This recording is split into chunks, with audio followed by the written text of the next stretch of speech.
Република Македонија ќе има трет најголем економски раст идната година во Европа, објавено е денеска во есенската економска прогноза на Европската комисија.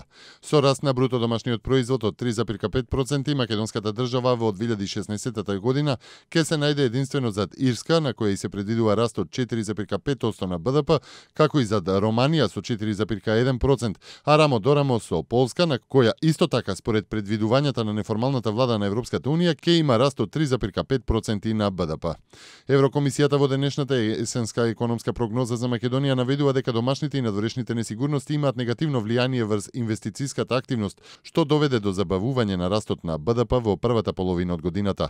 Тоа и покрај најавите во пролетната економска прогноза на Комисијата дека Македонија ќе има најголем раст на БДП во Европа, значи дека политичката криза влијаела за намалување на економскиот раст, но не придонела за крах на македонската економија. Она што е интересно е дека Македонија во 2016 година Брисел предвидува Македонија да има помала невработеност од Грција со 25,7% наспроти 25,8% во Грција, додека на ниво на Европската унија невработеноста се очекува да изнесува 9,5%.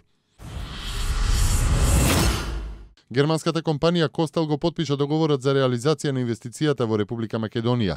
Инвестицијата првично ќе се реализира како браунфилд, а неколку месеци подоцна, односно на почетокот на следната година, Костел ќе почне да ја гради својата фабрика во Тирс Охрид Струга.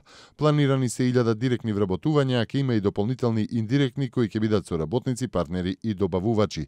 Костел е компанија од автомобилската индустрија која произведува делови за најголемите брендови на автомобили во Европа.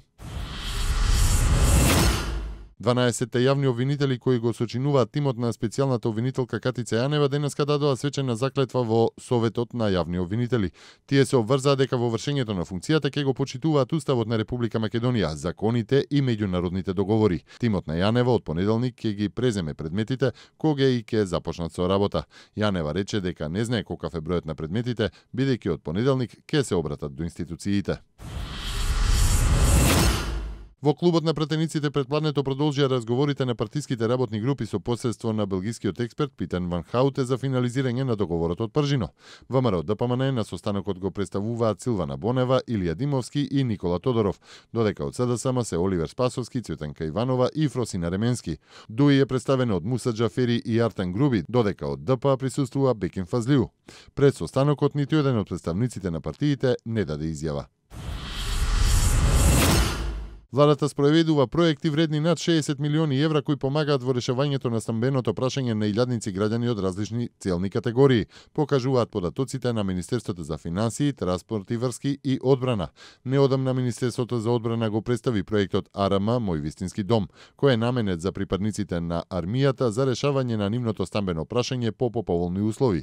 Од 2009 година се реализира и проектот за домување на социјално ранливите групи, со кој се обезбедува дом за лицата во социјален ризик и други категории на граѓани, додека од 2012 година функционира проектот Купи куќа, купи стан, преку кој владата ја поддржува средната класа во купувањето дом преку субвенции за станбени кредити.